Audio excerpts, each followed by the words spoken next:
अस्सलाम वालेकुम। उम्मीद करती हूँ आप सब खैरियत से होंगी। अल्लाह पाक आप सबको अपने हिफ्ज़ व अमान में रखे। और आज जो मैं ड्रेस आपके साथ शेयर करने वाली हूँ वो कुछ इस तरह से है।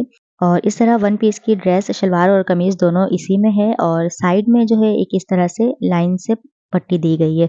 अब इन पट्टियों को यूज़ करके जो है मैं इस कमीज़ की डिज़ाइन करने वाली हूँ। सो यहाँ से मैंने ऑरेंज के साथ ये वाली पट्टी मैं यूज़ करूँगी। इस तरह से जो है जब भी आप इस तरह से पट्टी वगैरह कटिंग कर लें उसके बाद आपने बिल्कुल अच्छी तरह से इसे आयरन कर लेनी है। इस तरह आयरन करके लगाएँगे तो पट्टी बहुत ज़्यादा ईज़ी वे से लग जाती है।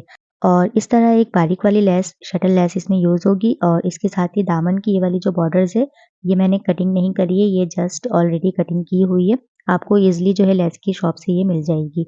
और आस्तीन के साथ यही वाली बॉर्डर्स मैं रख कर कटिंग कर लूँगी। आस्तीन की पीस नहीं कटी हुई थी मेरे पास। अब इस तरह से मैंने जिस तरह से सिंपल गला जो बनाते हैं, वही मैंने सिंपल सी गोल गला बनाई है और इसके साथ मैंने गुम लेस अटैच करी है। अगर आप गुम लेस की वीडियो देखना चाहती हैं सो मेरे शॉर्ट वीडियो में मैंने 1 मिनट की वीडियो शेयर करी है, वो वाली वीडियो आप ज़रूर देख लें इस तरह की।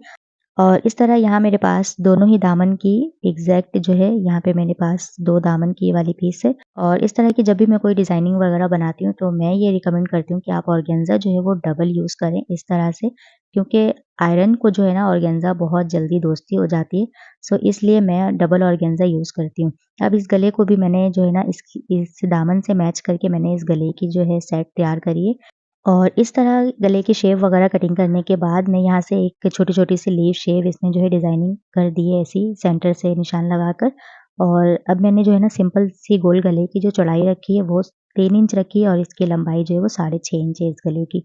सिंपल गोल गला तो सबको ही कटिंग करनी आती है, सो मैं यहाँ पे आपको इसकी मेथड आज आपके साथ में शेयर करती हूँ। अच्छा, इसकी जो फ्यूज़िंग की जो चौड़ाई आपने रखनी है वो अराउंड 4.5 इंच रखनी है, क्योंकि इसलिए ज़्यादा रखेंगे और आगे जो पीस है इस गले के साथ जो गले के साथ ऊपर जो अटैच होती है, इसके लिए आपको यहाँ एक्स्ट्रा पीस लाज़मी होनी चाहिए। और इस तरह डबल फ्यूज़िंग रखने के बाद आपको गला जो है ना वाज़ेह नज़र आती है। आपने अपने अंदाज़ से जितने आपको जो है ना पीस वगैरह की जो है खुली साइड रखनी है, इस तरह से मैंने जो है ना निशान लगाई है। अब निशान में अगर इस तरह से अगर मैं कम लगाती तो लेस लग जाने के बाद इसकी ओपन बिल्कुल भी नहीं रहती, बिल्कुल एग्ज़ैक्ट जो है ना लेस मैच हो जाती। फिर मैं जब इसको निशान लगाई हूँ, मैं इस तरह से अंदाज़ा लगाकर इस तरह से मैं पीस को रखी और दोनों साइड मैंने देख ली जो लेस आएगी, उसके बाद हमारी कितनी ज़्यादा गैप होगी। तो उसकी अंदाज़े लगाने के बाद आपने इसको कटिंग कर लेनी है इस तरह से दोनों साइड से। और इस तरह गले की चौड़ाई मैं बहुत ज़्यादा नहीं रखी हूँ, ऊपर से कम करके और नीचे से ज़रा-सी मैंने इसको राउंड शेप करी। अगर आप चाहें तो इसको ट्रायंगुलर शेप भी बना सकती हैं इस तरह से। और गले के पास से जो हाफ इंच की स्ट्रिप है उसे आप बिल्कुल भी ज़्यादा नहीं रखें, बिल्कुल कम रखेंगे तो लेस लगने के बाद वो ऑलरेडी जो है वो 1 इंच की बन जाती है। और इस तरह से जो मैंने कटिंग करी है लीफ शेप, अब यहाँ से मुझे ज़्यादा लग रही थी तो मैंने इस निशान से जो है अंदर-अंदर से कटिंग करी है, बिल्कुल इसकी ना मैच है इस तरह से, ये देखें। अब इनको वन बाय वन मैंने इस तरह से कटिंग कर ली है और कटिंग वगैरह करने के बाद मैंने इनको जस्ट जो है फैब्रिक में इस तरह से स्टिक कर ली है।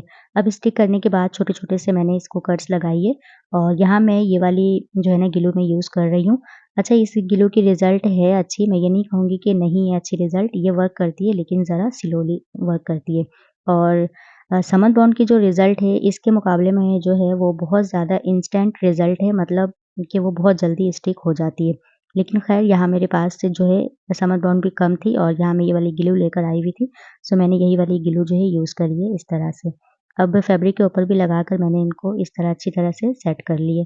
और इस तरह से अब ये वाली जो लीफ शेप हमने कटिंग कर ली है इस तरह से और इनके साथ छोटे-छोटे से कट्स वगैरह लगाकर इनको भी जो है ना मैंने ग्लू वगैरह से अच्छी तरह से मैं इनको तैयार कर ली इस तरह से। और जब भी मैं कोई गला या फिर दामन वगैरह जब भी मैं तैयार करती हूँ, सो मेरी यही कोशिश होती है मैं डबल ऑर्गेन्ज़ा यूज़ करूँ, क्योंकि सिंगल ऑर्गेन्ज़ा जो है वो बहुत जल्दी जो है ना आयरन के साथ जो है वो चिपक जाती है और जल जाने की खतरा होती है। ख़ैर, जब भी आप इस तरह की कोई भी ड्रेसें वगैरह आप जब आयरन करें, तो आयरन की जो वॉल्यूम है वो बहुत ज़्यादा स्लो रखकर आपने करनी है। फिर आपकी जो है ऑर्गेन्ज़ा काफ़ी टाइम तक चल सकती है। अच्छा, यहाँ मैं सिंगल इस तरह की रिज़ल्ट आपको दिखा रही थी, मतलब इसकी देखिए मतलब एक वाज़ेह नहीं हो रही थी। अब जब मैंने इसको जो इस तरह से डबल रखी है, ये देखिए कितनी ज़्यादा जो है ना वाज़ेह हो रही थी। सो मैंने इनको सिलाई लगाकर एक स्ट्रेट और फिर मैंने इनको इस तरह से सिलाई से कवर कर ली। और बहुत ज़्यादा स्टिचिंग में ये सिंगल ऑर्गेन्ज़ा ही यूज़ की जाती है, लेकिन मेरी अपनी जो कोशिश होती है वो मैं इस तरह से बनाई हूँ, क्योंकि ड्रेस के साथ इतनी ज़्यादा इन्वेस्टमेंट करने के बाद अगर आपकी ऑर्गेन्ज़ा ही ख़राब हो जाए, तो सारी ही जो है ना ड्रेस की लुक जो है वो ख़राब हो जाएगी। सो इस तरह मैं इसलिए डबल ऑर्गेन्ज़ा यूज़ करी हूँ और इसके साथ जो है मैं लेस के साथ कोई ग्लू वगैरह नहीं लगाई थी। मैंने जस्ट जो है इसको मशीन से अटैच कर ली थी और ये काफ़ी ज़्यादा जो है ना ईज़ी वे से अटैच हो जाती है और इस तरह की लेस वगैरह लगाने में मशीन आप जो है ना बहुत ज़्यादा स्पीड से ना चलाएँ। और इस साइड की सिलाई लगाने टाइम मैंने लेस में कोई कट्स नहीं लगाई, जस्ट सिलाई इस तरह से लाकर लेस को इस तरह से टर्न आउट करिए। इस तरह से सिलाई बहुत ही ज़्यादा ईज़िली जो है इस तरह से लगकर कंप्लीट हो गई थी।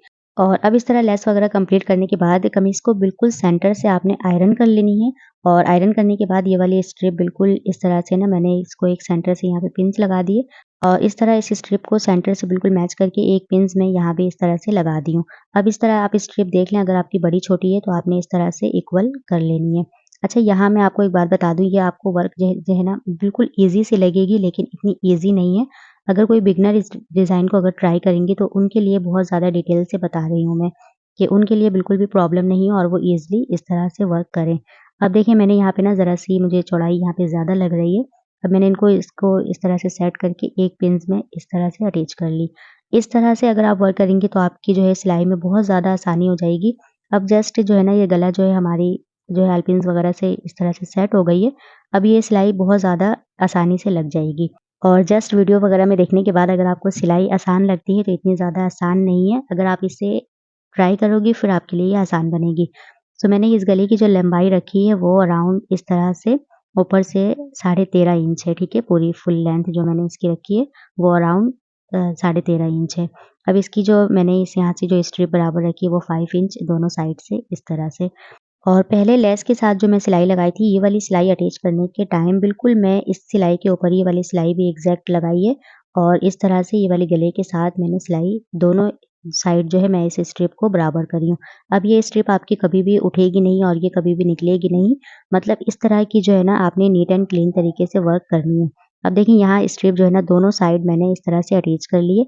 अब ये स्ट्रिप जो है ना उठने की सवाल ही पैदा नहीं होती, मतलब इस तरह की आपको स्टिचिंग मैं सिखाती हूँ, मतलब आपको जो है मैं कोई स्टिचिंग अपनी छुपाती नहीं हूँ, जो भी होती है मैं जो है ना रियल आपके साथ शेयर कर रही होती हूँ। अब मैंने यहाँ पे बिल्कुल छोटी चुन्नी-मुन्नी सी जो है ना मैंने इनको ये जो पक्का करी है और इस तरह से सिलाई लगाई है। अब इस गले के साथ देखिए बिल्कुल भी ना डबल सिलाई आपको वाज़ेह भी नहीं होगी और इस तरह से सिलाई के बिल्कुल एग्ज़ैक्ट ऊपर अगर आप सिलाई लगाएँगे तो आपकी फिनिशिंग हो सकती है बहुत ज़्यादा। अच्छा, इस तरह से कोई भी सिलवट वगैरह नहीं है, बहुत ज़्यादा जो है ना नीट एंड क्लीन तरीके से बनी है। और इस तरह से अगर आप ऑर्गेन्ज़ा यहाँ भी अगर आप यूज़ करना चाहें तो इस तरह से आप बना सकती हैं। ये जस्ट मैं आपको दिखा रही थी, वैसे गला जो है इसी तरह से तैयार होती है। सो मेरी आज की ये वाली एफर्ट आपको कैसी लगी कमेंट्स में ज़रूर बताइएगा एंड वीडियो में आपको कुछ भी ना समझ आए आप कमेंट्स कर लें, इंशाल्लाह मैं रिप्लाई कर लूँगी। सो प्लीज़ वीडियो को ज़रूर लाइक, शेयर एंड सब्सक्राइब करें। अल्लाह हाफ़िज़।